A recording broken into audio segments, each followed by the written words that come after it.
Internet tarmoqlarida fuqarolarning ishonchiga kirib, ularni yutuq yoki aksiya bahonasida aldashga urinish holatlari hali hanuz uchrab turibdi. Shunday holatlardan biri Buxoro viloyatida qayd etildi. O'tkazilgan tergovga qadar tekshiruv natijalariga ko'ra, noma'lum shaxs o'zganing mol-mulkini aldov yo'li bilan qo'lga kiritish maqsadida joriy yilning 25-sentyabr kuni Jondor tumani Oqtepa mahallasida yashovchi 1986-yilda tug'ilgan shaxsga noma'lum shaxs Telegram ijtimoiy tarmog'i orqali murojaat qilib, Cobalt rusumli avtomashina yutib oldingiz degan yolg'on ma'lumot bilan ishonchiga kirgan. Shaxs jabrlanuvchini turli bahonalar bilan chalg'itib, unga pul o'tkazish uchun soliq va rasmiylashtirish to'lovi kerakligini aytgan. Jabrlanuvchi bu so'zlarga ishonib, o'zining plastik kartasidan 8.700.000 so'm miqdoridagi mablag'ni ko'rsatilgan hisob raqamiga o'tkazib bergan. Keyinchalik hech qanday yutuq bo'lmagani ma'lum bo'lib, fuqaro ichki ishlar organlariga murojaat qilgan. Mazkur holat yuzasidan viloyat ichki ishlar boshqarmasi axborot texnologiyalari sohasidagi jinoyatlarga qarshi kurashish boshqarmasi xodimlari tomonidan olib borilgan tezkor surishtiruv harakatlari davomida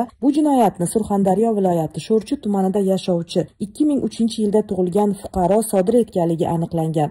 Mazkur fuqaro o'zining noqonuniy harakatlarini yashirish maqsadida turli soxta akkauntlar va anonim raqamlardan foydalangan bo'lsa-da, kiberxavfsizlik mutaxassislari tomonidan axborot tizimlarining texnik tahlili orqali uning shaxsi fosh etildi. Hozirda unga nisbatan O'zbekiston Respublikasi Jinoyat kodeksining 168-moddasi 3-qismi bilan jinoyat ishi qo'zg'atilib, dastlabki tergov harakatlari olib borilmoqda. Shu o'rinda ichki ishlar organlari aholiga murojaat qilib, begona manbalar orqali taklif etilayotgan yutuq, aksiya va nasiyaga tovar takliflariga ishonmaslik, shaxsiy ma'lumotlarni noma'lum shaxslarga bermaslikni eslatib o'tadi.